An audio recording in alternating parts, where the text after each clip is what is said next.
Good afternoon, Chief Justice Are you and well, sir? Commissioners. I'm well, Chief Justice. I'm nervous. Welcome to the club. We all went through that. What was your master's degree about? They were in labor law, Chief Justice. So did you do the higher diploma in labor law before the LLM or after?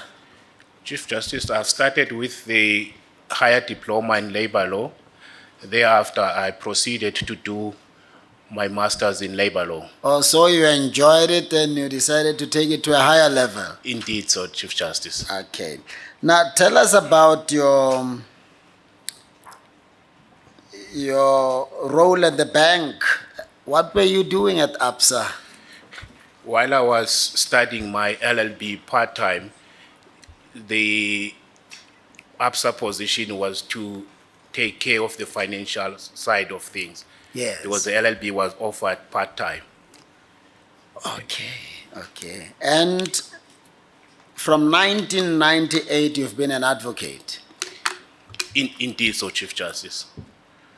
I noticed that you seem to have been a member of the Eastern Cape Society of Advocates only between 2014 and 2017. What was going on in the other years? Where were you? Were you independent or what? No, Chief Justice, if it reflects like that, it's incorrect. I've joined the bar in July 1998. Yes. And I've been a member of the Eastern Cape Society of the bar since then. The 2014, if it reflects like that, it's when I became the chairperson of the Bar Council of the Eastern Cape. It says chairperson, but it's in line with Advocates for Transformation. And then when it says Eastern Cape Society of Advocates, it's just blank, and then it says 2014 to 2017. I apologize, Chief Justice, but I was the chair of the Eastern Cape Bar Council from 2014, and previously I was the chair of the Advocates for Transformation, and also the chair for NADEL in the Eastern Cape and Port Elizabeth and the district. When did you become senior counsel? I became the senior counsel in July 2014, having been approved by the society in 2011. You will recall, Chief Justice, in 2011, there was a challenge on whether the president has the powers to grant silk or not. Because of that, my application was delayed. But the society nominated me and approved my application in 2011. Yes. For how long have you acted as a judge? What is the total period in terms of months, more or less? Chief Justice, if my calculation comes to 39 weeks. 39 weeks? Yes, since 2012. Well, very briefly, just summarize by telling us why you believe that you are ready for the position and you should be the one to be appointed. Thank you, Chief Justice and the Commissioners. As the questionnaire appears, I have been in practice since 2018. Then I've been involved in so many matters as reflected in my application. And in 2011, as I've indicated, the society nominated me to take up silk, which application obviously was delayed by the pending litigation. Then in 2012, I was called by the then Judge President to act, and I've acted since then. I've been in practice for plus minus 21 years continuously, and I've acquired sufficient mileage to be at the bench. Just speaking for yourself, you know, it's I must say, a bit refreshing, and it may be an understatement, that we have the kind of candidates that we now have for the Eastern Cape this time around. It's been a struggle to have the likes of you here. What has been What has been the difference maker? What happened? What Chief- convinced you? Chief Justice, they always say the leader in the division has an impact on his followers. The present judge president, I'm afraid he's sitting here and I'm gonna be as if I'm buying his face, but I'm not. He has made so much influence in persuading us to avail ourselves. He obviously indicated the disadvantages and the advantages. And to be open and to be frank, you know, if the judge president, Judge Mbenenge, has spoken, it's so difficult to say no. I think he has asked me several times and I've requested to wait. I think he asked me even before this and I've requested him to give me some time. And it get to the stage where I then indicated that, Judge President, maybe it's time that the Eastern Cape, I need to serve the people of the Eastern Cape in a different capacity. JP? Thank you, CJ. Good afternoon, Council. Good afternoon, JP. Maybe I should place it on record that when I was practicing as Silk, you were one of juniors that I trusted in Port Elizabeth. Whenever I had a case and a cause to champion there, you met all time frames. Every time I gave you a task. There's a letter written by Advocate Rauji. She says, Gqamana SC has always been in the forefront of our transformation of our profession. He regularly leads many young black juniors and has personally supported my career at the bar. I hope you did take into cognizance what she has said. Indeed, so Judge President. Otherwise, what is your view of briefing patterns by the state attorney in Port Elizabeth? You will remember that when I became JP, one of the things that I did in Port Elizabeth was to summon the Port Elizabeth Bar Council members. And I made it clear that as far as I could have ascertained at that particular point in time, there was no production of black females, especially from that bar. What has been done between 2017 and now? Thank you, JP. I recall vividly, JP, that when you started as the JP in the Eastern Cape, that was the time when I was the chairperson of the Eastern Cape Bar Council. And obviously starting a relationship, leaving aside the relationship that we have developed before that, we used to have meetings in my capacity as the chair of the Eastern Cape and in your capacity as the judge president on issues, not only on case flow, but also issues of transformation, and where we've pointed out that there is still a challenge when it's insofar as the briefing of black practitioners in general, and in particular women. And as indicated in my questionnaire, JP, I have happened to be the chairperson of the Transformation Committee for the Eastern Cape. And in that capacity, I then engage from time to time with the head of the state attorney in Port Elizabeth and also the local municipality.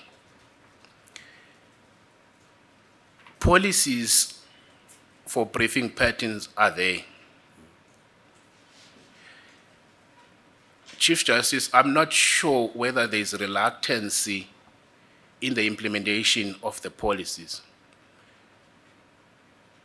And possible, some of the commissioners sitting here, I think of Commissioner Pofu and Commissioner Norman, in our capacity as AFT, we have been engaging with the Department of Justice and the previous ministers.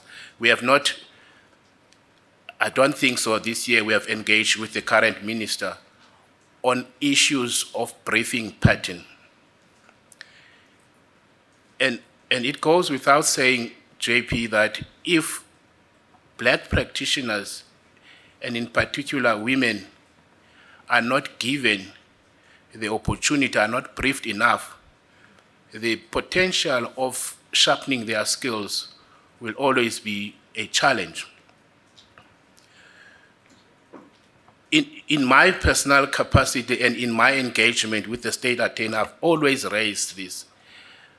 But there is a reluctance in the implementation, especially insofar as the fair distribution of work. Make no mistake, JP, that you will see black practitioners in matters involving the state. However, in those matters that matters most, you hardly see them. And in my personal capacity, I have ensured that each time I have a matter or a brief from the state attorney, I do not accept any brief without a junior. And you can attest to this, JP, that in almost all my matters, my juniors are black women and sometimes obviously black males. Thank you, CJ. Thank you, JP. And advocate, for what it is worth, let me just say, I have seen white talent, I have seen black talent. I honestly don't understand why we see very few black faces at the Constitutional Court whenever matters that matter are there. And my colleagues tell me, the president and the judges' presidents, that the picture is no different in their courts. I don't understand this. Anyway, Honorable Premier. CJ, I'm covered. Thank you very much. The interesting part on his latter comment is the arrangement of working with the black juniors. I've observed it in white senior counsels as well. I've asked one of them, why are you always bringing two junior advocates? Both of them will be white. So it looks like it's a kind of a racial issue that we needed to look at it as we move forward as part of the transformation agenda. Yes, and it may even be misunderstood. Some may be thinking that there is an anti-white agenda. That is not the message. The message is this country belongs to all of us. Let's share. Honorable Nyambi. Thank you, CJ. Afternoon, Advocate. Afternoon, Commissioner. I must first commend you for a very impressive CV. As somebody who is involved, who has been involved and are currently still involved with AFT, what might be the problem to have candidates like yourself available for the Mthatha part of Eastern Cape? Commissioner, I'm not really sure as to why is it like that. I must also indicate that I do appear in the Mthatha High Court from time to time, and which candidates applied for the present position in Mthatha, I don't know. But I understand that one of my colleagues, Zilwa, was also here in this commission. He is from Mthatha, but I'm aware that he applied for Bishop, but he's from Mthatha. Is there a vacancy in Mthatha? Yes. No, sorry if I may. Nobody wanted it. Yes. No. No, let me explain. CJ, we had vacancies in Mthatha. But just because we could not get candidates, that is why we are not interviewing for Mthatha. Yes. So that is why we have that situation. So that is why I was posing the question. But he has clarified the question. Tata doesn't arise today. Yeah. I was just expressing surprise. I wasn't disagreeing with you, Honorable. Yeah, no, I'm fine. Maybe the last one from my part. And there is airport in Mthatha. He's saying there's airport in Mthatha also. And it's working perfectly. And it's working perfectly. My last question, if you can share with us your understanding of judicial overreach. Commissioner, if I understand the question correctly,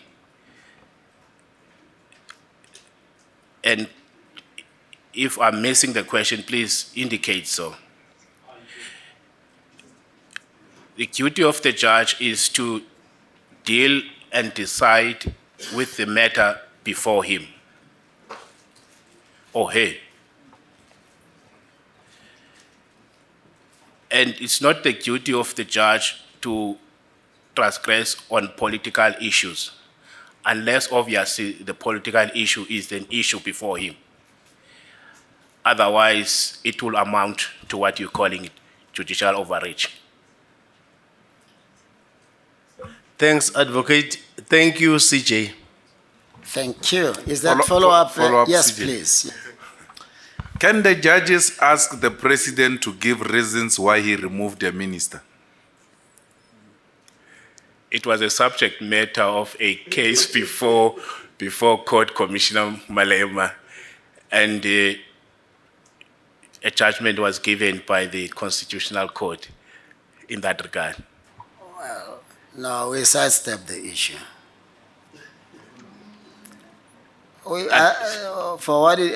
the sake of you and Honorable, we sidestep the issue. We basically said you need a proper, I wrote the judgment, proper ventilation of the issues, precisely because that decision is highly political in character. It's not just a question of the Constitution says this, therefore. You need to inform yourself and appreciate what you are doing. Because sometimes we are stereotypical, but you need a broader perspective there. So we chose not to pronounce ourselves on that one. And I've noticed that, Chief Justice. And you're also avoiding it. You don't. I'm afraid, Commissioner Malema, in the event it comes before me and I've announced a particular view without being given opportunity to ventilate that aspect on submissions by the parties. You have answered like a judge.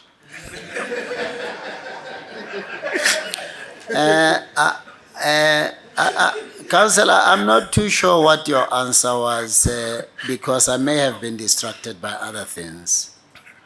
But this is one and the same province. Would you be opposed, if it were possible, to an appointment to Mthatha? I know there was no shortly, but it's the same province. It's not as if it's in Mpumalanga. Same province. Is if it is open to us to recommend your appointment from Mthatha, would you be open to the possibility, or have you not applied your mind to it? Chief Justice, I don't doubt you are aware of the geographical setup of the Eastern Cape. I'm currently residing in Port Elizabeth, obviously hailing from Alice, a village also in the Eastern Cape, Yes. where the University of Fort Hare is. Yes, But my family is in Port Elizabeth. yes. A drive from Port Elizabeth to Mthatha takes plus minus 6 hours. Now, I just wanted to And- know whether it's a possibility or not for you, or there are challenges. That's all. I have not considered it. Okay. No, that's fair enough. I was just looking for somebody who says, yeah, for me, it doesn't matter where, as long as it's in the Eastern Cape. I understand you have a challenge. It's okay. I must also indicate, Chief Justice, that if one resides in Port Elizabeth and is appointed in Umtata, there will always be a challenge insofar as the accommodation. Sure. As we all know that getting accommodation in Umtata is a big challenge. Is that so? Indeed so. Oh. And to have I even- thought people had left Mtata, gone to Port Elizabeth, Grahamstown, and left houses vacant there to be bought at a reduced price. I can even indicate, Chief Justice, that the prices of the houses in Umtata could even be equivalent to those in Sentin here in Joburg. No. I'm serious. Wow. It's a gold mine of the Eastern Cape, but people have not realized that. Okay. Honorable Moeman. Chief Justice, thank you. I was covered by Honorable Nyambe. Thank you, Honorable Dodovu. Thank you, Chief Justice. I'm also covered, but I just have one point to make. That firstly, I really marvel at what I see from the Eastern Cape. It really inspires confidence. And if I may ask you a question, do you think that the JP of the Eastern Cape has got an agenda of bringing quality to the bench? I can assure Commissioner that the JP has the interest of the judiciary in the Eastern Cape at heart. I want you to look at the agenda from a positive point Yes. of view, not at the negative aspect. Otherwise, thank you very much, Amka. Honorable Minister. Thank you, Advocate. Afternoon, Indeed, Minister. I've seen it's a very impressive CV. It's also made more impressive by the Youth League credentials. I just want to ask from your side. I think you have answered on the issue of implementation, which I agree with fully. We almost had a debate with the other candidate on the issue, but I fully agree with your answer. My question relates to the issue of corruption. Do you think it also compromises the issue of briefing patterns? I'm not sure whether I follow you, Minister. Are you implying that there could be corruption in the manner in which briefs have been distributed? Yes. So I'm asking if you are aware there's such corruption, or you have heard the rumor or anything, or even if you have not heard the rumor, do you think it plays a role in the briefing patterns? Particularly from the state attorney, the local municipalities, because that's where you are in PE, in the various local municipalities in the country, and even our state-owned enterprises. Thank you, Minister. I'm not sure whether there is any corruption in the manner in which briefing patterns or briefs have been distributed, or it's just the reluctancy on the attorneys, in particular from the state attorney, to ensure that even black practitioners are given the opportunity to compete with white colleagues, or is it a matter of getting comfort? Let me also indicate, Mr. Minister, maybe you can also take this up as the political head of the portfolio concerned. In meetings that I normally have with the acting heads of the state attorney, as you will know, they are acting both in PE and also in East London.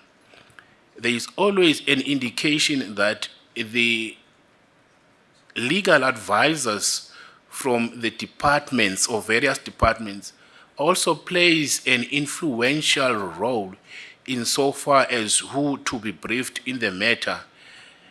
And the impression I'm getting from the state attorney is that although the state attorney will have a preference of a particular counsel in compliance with the transformation policy, but an answer will come from the department legal advisor to say, we want so-and-so in this matter not being compliant with the policy. So there is that indication which I normally get from the meetings with the acting state attorneys. Maybe on the first one, there is an investigation by the SIU with regard to collusion and corruption.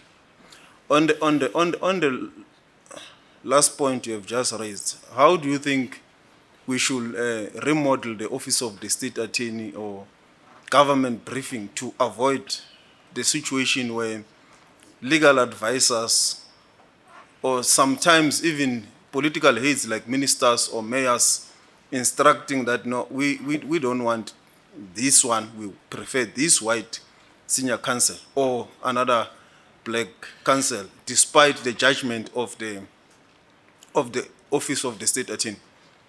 Thank you, Minister. I think there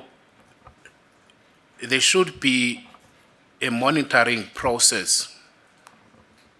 And that monitoring process should not be judged on the number of briefs given to black practitioners, because if that's going to be the test, it might give a skewed outcome.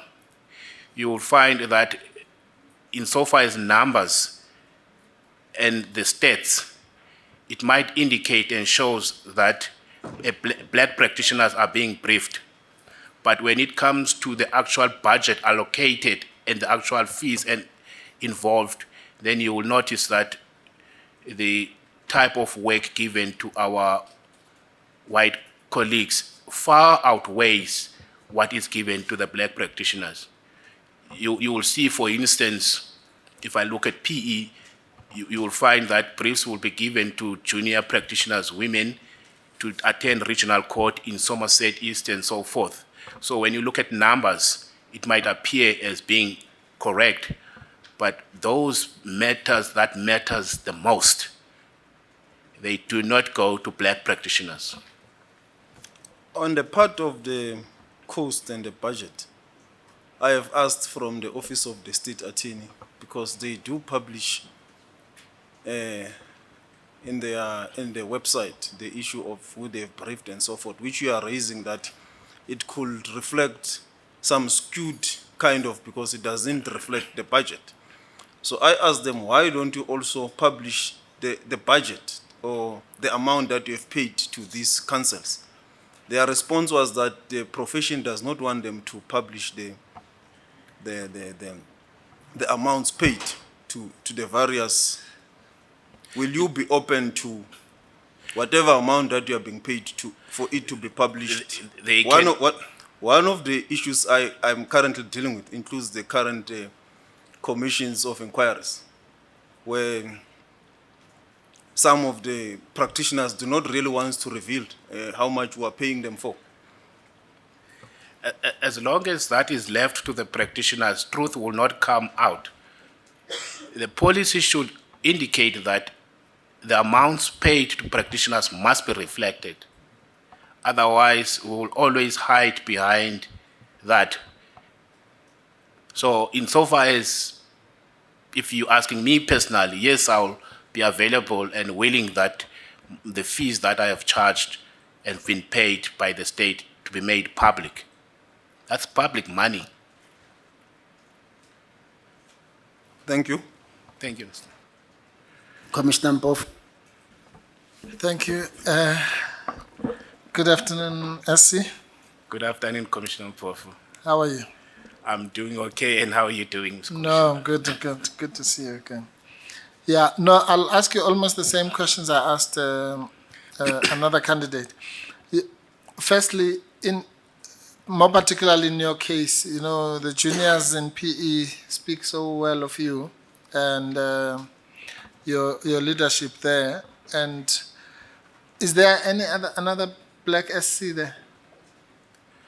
No, Commissioner. Yeah, I'm the only one. Yes. So are you not concerned, or have you created enough base of the people? I know that you have assisted everybody there. Will it not create a big gap if you leave that space? Indeed, there will be a gap left if I were to be elevated to the bench. That was the defense I used to the JP in previous occasion. to Which say- did not work, obviously. It did work on the previous occasion when he asked me to avail myself. And I said, JP, you have just left the bar. I have just taken up as the chair of the Eastern Cape Bar. Give me a chance to monitor and mentor others. But yes, there will be a gap left, and hopefully there will be someone ready to take up.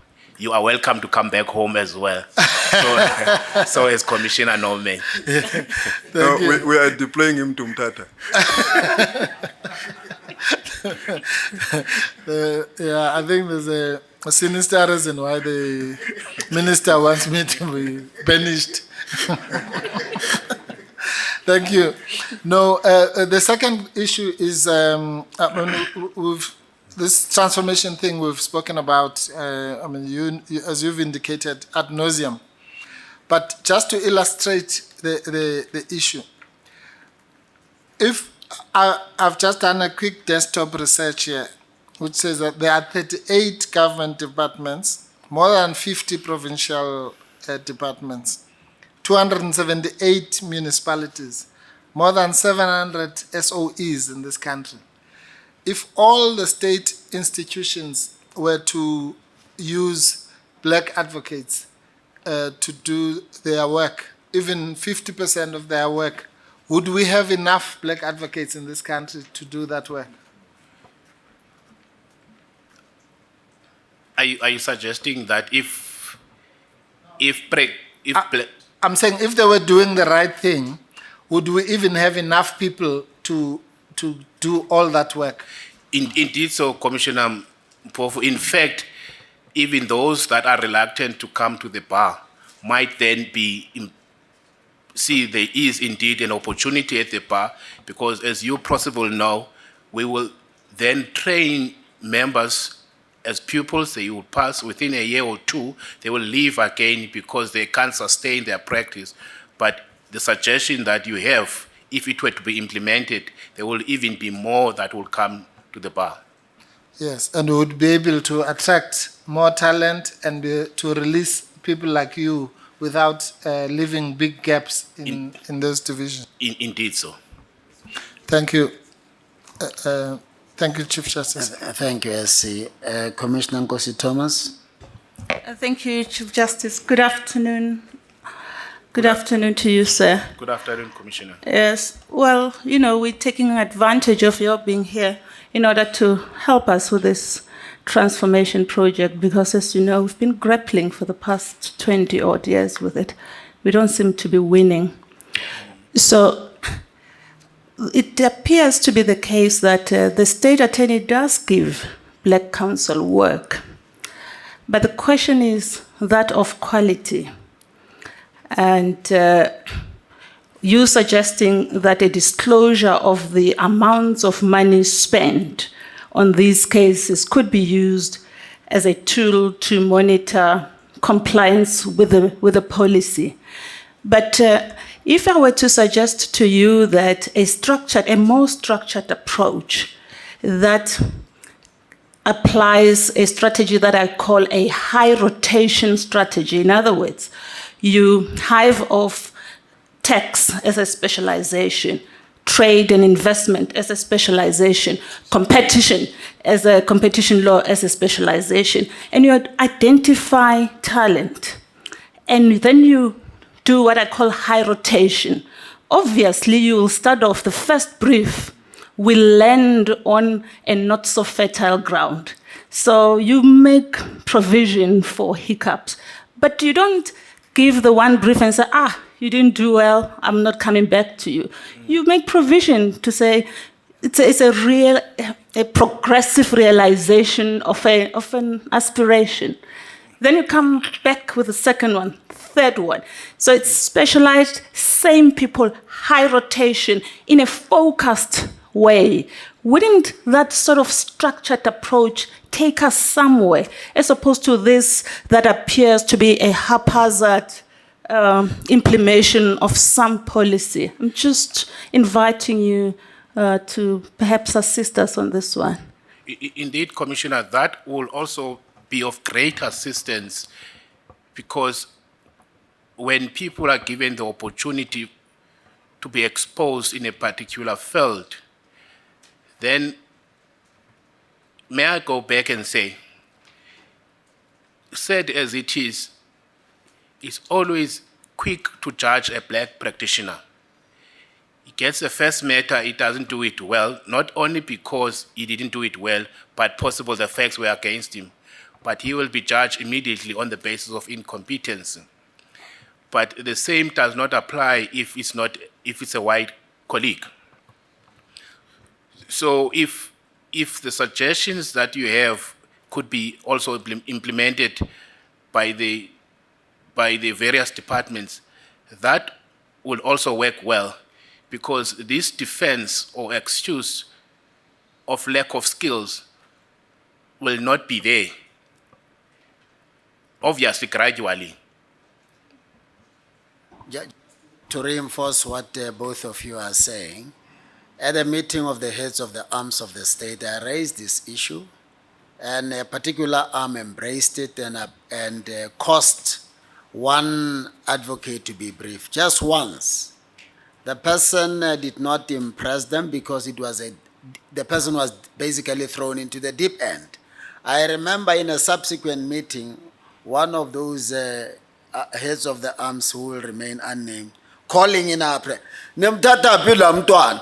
and they say, never again. So if it was another person, I believe a longer opportunity and more understanding would have been demonstrated. But we're just too impatient with people. When it comes to No, there's no plan to nature. Indeed, so. You know? Yes. I'm sorry, I may have interrupted you. Were you done, my sister? Well, thank you, Chief Justice. Thank you so much. Thank you, Appreciate the Commissioner. opportunity, Chief Justice. Thank you, Commissioner. I have a follow-up on this high rotation issue. One of the issues we are grappling with the National Treasury is the issue of the PFMA and quotation-based system. As you know, they expect that you provide some kind of quotation, which is almost impossible for the profession to do. And when I ask them, they say, in fact, the legal profession is almost 20 years or 15 years behind, because this is the same debate they had with the accounting profession 15 years ago about the issue that you can't provide quotations. And because you are forced to do this thing of quotation, how do you think we can then implement this issue of high rotation in line with the current prescripts of the PFMA or whatever that might need to be amended, if you think so? Thank you. Minister, if I may first deal with the issue of quotation. It is so difficult in the legal profession to give a quotation in a matter in advance, save to indicate your daily rate and your hourly rate. It was about rotation, wasn't it? Quotation. No, I'm raising quotation. Okay. Okay, was it not quotation? No, I think you understood my Thank you. my question. You are answering it. Yes. Sorry, I was saying in litigation, although you know that a matter will have to proceed in a particular way, but to give a quotation in advance is not possible. You cannot say that because this is a particular type of a matter, it will cost so much. At the best you can indicate is your hourly rate and also your daily rate. Yeah, maybe senior counsel to help you. Me and you are lawyers, and I have also practiced. I know that part. But my difficulty is to convince the National Treasury. I'm convincing accountants who are saying the accounting profession had the same difficulty in the last 10, 15 years, but today they are doing it in line with what the National Treasury is expecting. So I need you to help me. How do you think I can convince the National Treasury in this context of the rotational system that advocates want us to implement, and the attorneys and so forth? I'm not sure, Minister, whether it will be practically possible. You will recall possible, was it towards the end of last year, that system was tried to be introduced where before you accept a brief, you need to provide they need to source 3 quotations and they will work, I'm not sure whether on the cheapest quotation, but it was found it's not possible. So I'm not sure it's possible.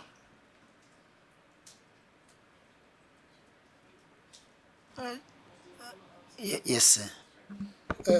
Thank you. Thank you, Sir. Just a follow-up about maybe we need some good news story around this thing of briefing patterns. And I wanted to make this example, maybe to go back to this question, to the example that Commissioner Commissioner Kosi Thomas was making. One of the institutions that has done this properly, maybe also for the benefit of the minister, is the Competitions Commission. And and I'll make an example with myself. Maybe the first matter I did for them was 3 or 4 years ago. But now I can safely say that I can do a matter of competition law against anybody at any level. In fact, I did one which is probably the biggest in this country, the banking foreign exchange matter, against 20 of the so-called experts.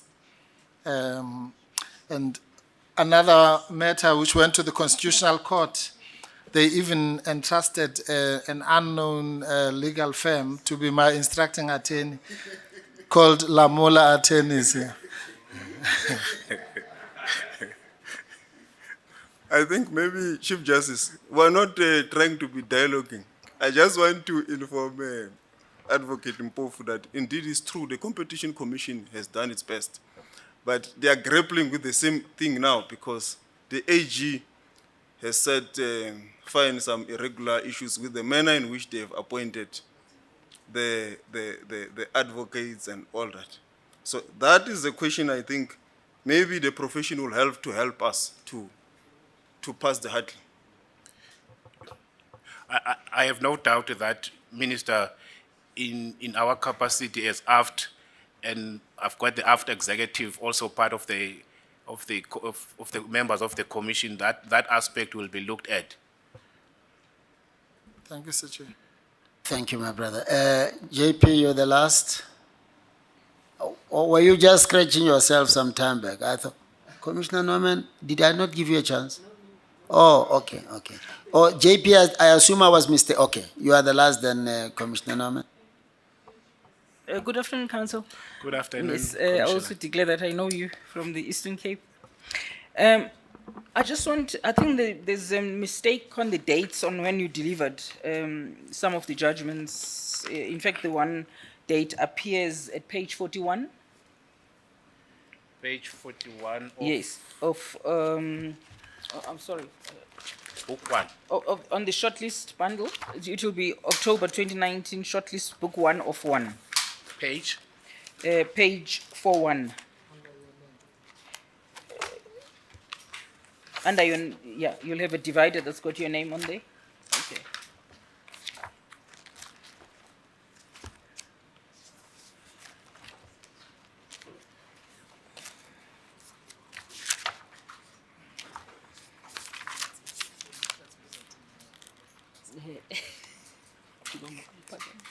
Yes. Surely there is a mistake there. Yes. I can't. It would be March 2018, eh? Am I right? Possible. Is it, do you think, I think it would, the possible date would be March 2018? March 2018. All right, okay. And then one other thing is, I see that you also act in Port Elizabeth. But what I'd like to know is whether you've been exposed to maritime matters there? If you find maritime matter in PE, it's hardly there, Commissioner Norman. No, things must have changed because when I acted there, I did quite a bit of maritime work. Maybe the Yeah, on JP the will bench. assist me. Yes. Not a single one has ever come to my attention. But are there matters, but they just don't get allocated to you? I'm not aware at all of maritime matters come in PE. Okay, all right. Thank you. Thank you. Thank you, CJ. Thank you, ma'am. Your excuse, sir. Thank you, Commissioner. Thank you, Chief Justice.